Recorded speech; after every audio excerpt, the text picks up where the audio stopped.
वाचवा लोक हो, वाचवा, या शहराला वाचवा. नाही समजलात तर उद्ध्वस्त व्हाल. अनेक वर्षापूर्वी एका वार्ताहराने वर्तवलेली मध्य प्रदेशातील सांस्कृतिक औद्योगिक शहर भोपाळची ही विदारक कहाणी.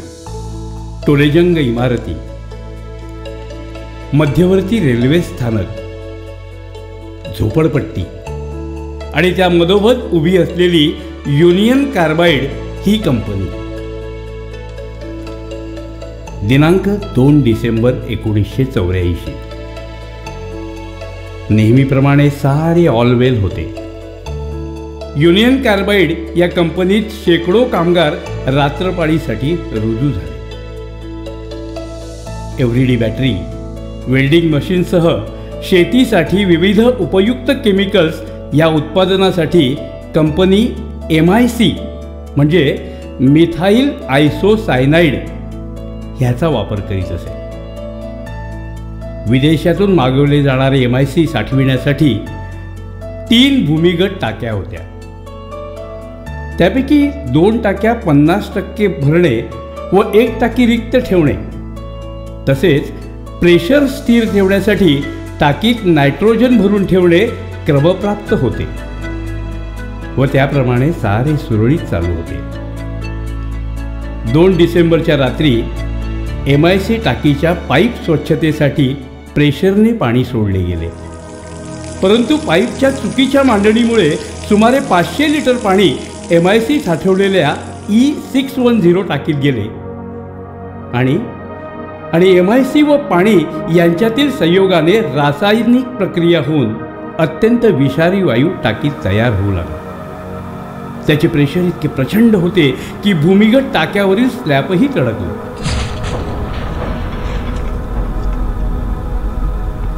कंपनीने क्षमतेपेक्षा जास्त MIC साठवणे, MIC प्रेशर गेज व नायट्रोजन प्रेशर गेजची दुरुस्ती, pressure alarm system, pipe choke up या महत्त्वाच्या सुरक्षा बाबींकडे साफ दुर्लक्ष केले होते. त्यामुळे टाक्यात तयार झालेल्या विषारी वायूंचे प्रेशर समजलेच नाही व तो एक्सपान्शन वॉल्वमधून स्क्रबरमध्ये गेला आणि स्क्रबर नादुरुस्त असल्याने वायूचे ज्वलन न होताच वायू हवेत जाण्यास सुरुवात झाली.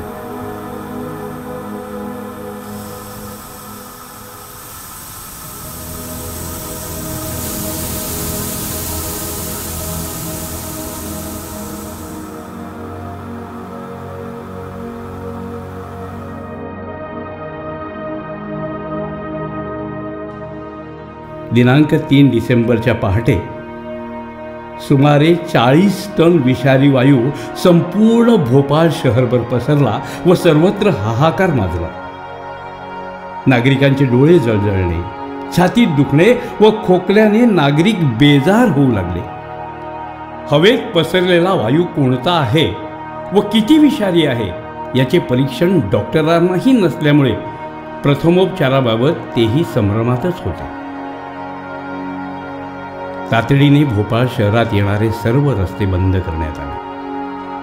पण त्याच सुमारास येणारी गोरखपूर मुंबई ट्रेन आधीच्या स्थानकावर थांबविण्याचे शर्थीचे प्रयत्नही सुरू झाले, परंतु टेलिफोन यंत्रणा बिघडल्यामुळे व ती कार्यान्वित करणारे कामगार मरणासन्न अवस्थेत असल्यामुळे कोणतीही सूचना न मिळाल्याने भोपाळ स्थानकावर ती ट्रेन पोहोचलीच.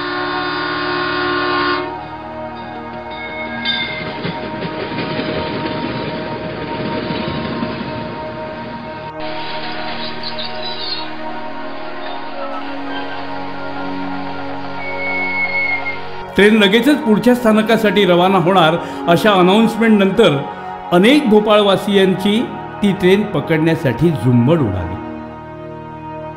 ट्रेन सुरू झाली, परंतु त्याच वेळी इटारसीहून भोपाळकडे फक्त वैद्यकीय साहित्य घेऊन येणारी ट्रेन समोरासमोर आली.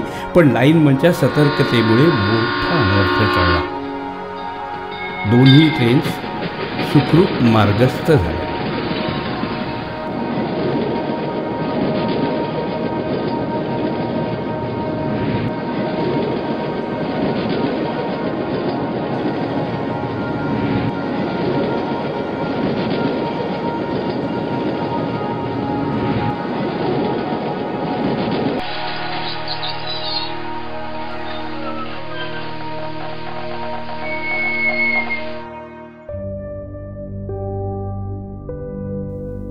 या विषारी वायू गळतीमुळे दिनांक 3 डिसेंबर 1984च्या पहाटे सुमारे 3000 मृतदेह भोपाळच्या रस्त्यावर होते.